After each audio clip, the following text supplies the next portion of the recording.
Aquí, a la zona d'entrada del túnel del Portús, toquem Europa.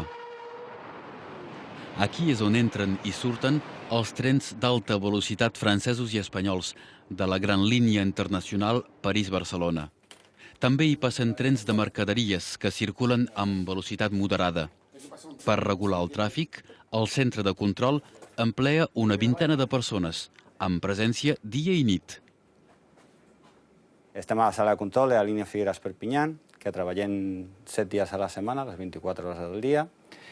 Hi ha 2 llocs del treball, cadascú té 6 pantalles, som 15 operadors, 4 instructors i 11 operadors. Controlem la tensió de la línia i veiem per la seguretat del túnel i operadors de tràfic veiem per la circulació. El túnel que trauca l'Albera, en 8 quilòmetres, ja funciona des de fa 7 anys.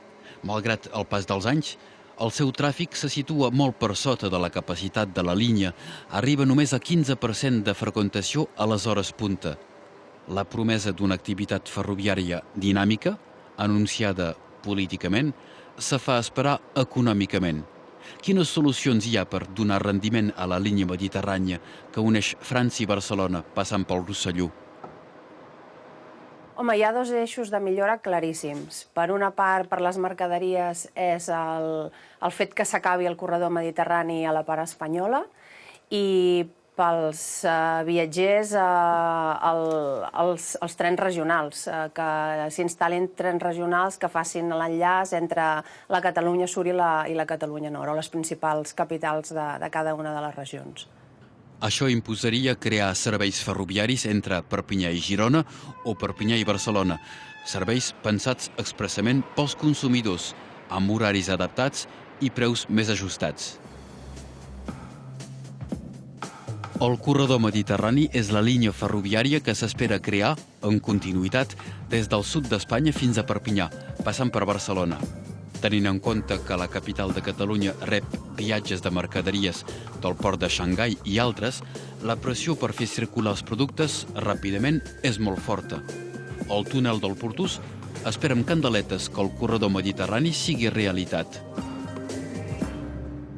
Hi ha unes obres que es fan actualment en el port de Barcelona, que és la nova terminal de l'autopista ferroviària, que això aportarà moltíssim trens de cop i volta quan comenci a funcionar, i podrem accedir al terminal Best, que és aquest terminal que han muntat els xinesos, el terminal Best, que es coneix també a través del nom de Hutchinson.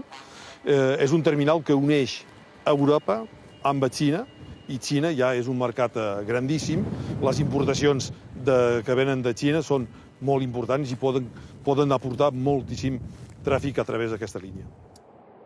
Entre convois de passatgers i de mercaderies, el túnel del Portús rep actualment una mitjana de 100 trens cada setmana. Però haurien de ser 100 trens cada dia perquè hi hagi rendibilitat. Un objectiu previst l'any 2030 segons les previsions més optimistes. Aquí s'il·lustren les dificultats de la construcció europea, amb esperances i uns calendaris aleatoris i insegurs.